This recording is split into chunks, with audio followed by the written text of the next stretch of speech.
1947 को गोरे अंग्रेजों से काले अंग्रेजों को सत्ता का हस्तांतरण हो गया। स्वतंत्रता नहीं आई, आजादी नहीं आई, क्योंकि स्वतंत्रता का मतलब है अपने तंत्र में जीना, आजादी का मतलब है अपनी व्यवस्थाओं में जीना। स्वदेश माने अपने देश की व्यवस्थाओं में जीना, अपने तंत्र की व्यवस्थाओं में जीना, तब हम स्वतंत्रता की बात कर सकते हैं। जिस संसद से कानून पारित होते हैं वो संसद अंग्रेजों की बनाई हुई है, वो अपनी कहां है? ये गोल गुंबद जो शून्य जैसा है, ये तो अंग्रेजों का बनाया हुआ ढांचा है 1927 में, जिसको महात्मा गांधी ने बहुत कड़े शब्दों में कहा था कि बम लगा के उड़ा दो इसको। गांधी जी के शब्द हैं ये। संसद को उड़ा दो, राष्ट्रपति भवन को उड़ा दो, क्योंकि वो वॉयसराय का घर हुआ करता था, गुलामी का प्रतीक है। तो गांधी जी से किसी ने कहा कि बापू आप तो अहिंसा वाले आदमी हैं और आप कह रहे हैं इसको उड़ा दो, तो उन्होंने कहा गुलामी के प्रतीकों को संभाल कर नहीं रखा जाता। कोई देश दुनिया में ऐसा नहीं है जो अपनी गुलामी के दौर के प्रतीकों को साज कर, संवार कर, धोकर और पोंछ कर रखता। हमने रखा हुआ है। हमारा तंत्र जो संसद हमने बनाई है, दुर्भाग्य से जिसको हम संसदीय लोकतंत्र कहते हैं, ये तो अंग्रेजों का सिस्टम है पूरा का पूरा, जिसको इंग्लैंड में वेस्टमिनिस्टर सिस्टम कहा जाता है, उसको हमने दुर्भाग्य से पार्लियामेंट्री डेमोक्रेटिक सिस्टम कहना शुरू कर दिया, जो कहीं से भी पार्लियामेंट्री नहीं है और कहीं भी डेमोक्रेटिक नहीं है। बस इतनी ही स्वतंत्रता और आजादी है जो मैं आपसे कह रहा था कि पहले गोरे अंग्रेजों का शासन चलता था, अब काले अंग्रेजों का शासन चलता है।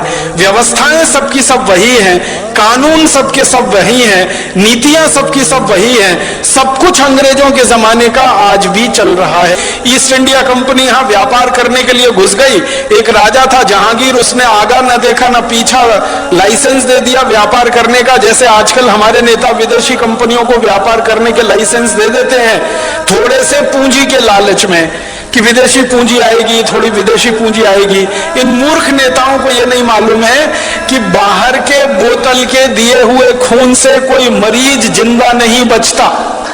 अगर किसी व्यक्ति का खून बनना बंद हो जाए, अगर किसी देश में पूंजी का उत्पादन होना बंद हो जाए, तो बाहर की पूंजी लाकर किसी देश का विकास नहीं हो सकता। जैसे किसी मरीज के शरीर में खून बनना बंद हो जाए, तो बोतल का खून चढ़ाकर कितने दिन जिंदा रखेंगे आप उस मरीज को?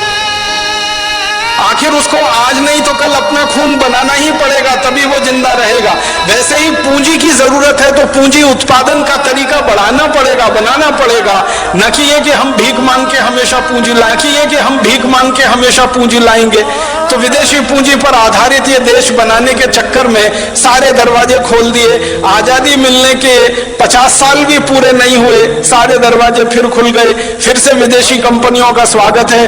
ग्लोबलाइजेशन है, लिबरलाइजेशन है, प्राइवेटाइजेशन है, हजारों हजारों कंपनियों को बुलाया जा रहा है।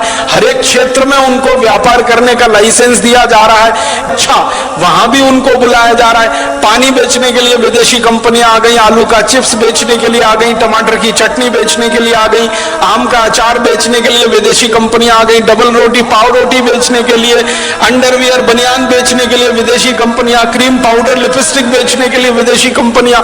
साधारण सी छोटी छोटी चीजों से लेकर हर बड़ी चीज तक सब कुछ विदेशी बेचेंगे इस देश में, ऐसा माहौल बनाया जा रहा है।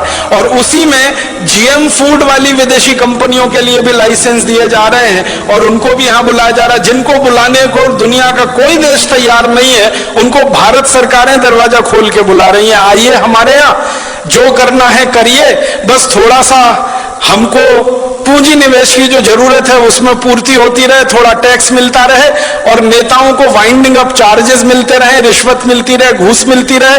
हर विदेशी कंपनी के लिए दरवाजा खुला है। ऐसा लगता है कि भारत कोई खैराती धर्मशाला हो गया है जिसमें हर एक के लिए दरवाजा खुला है, सबको बुलने आने की खुली छूट।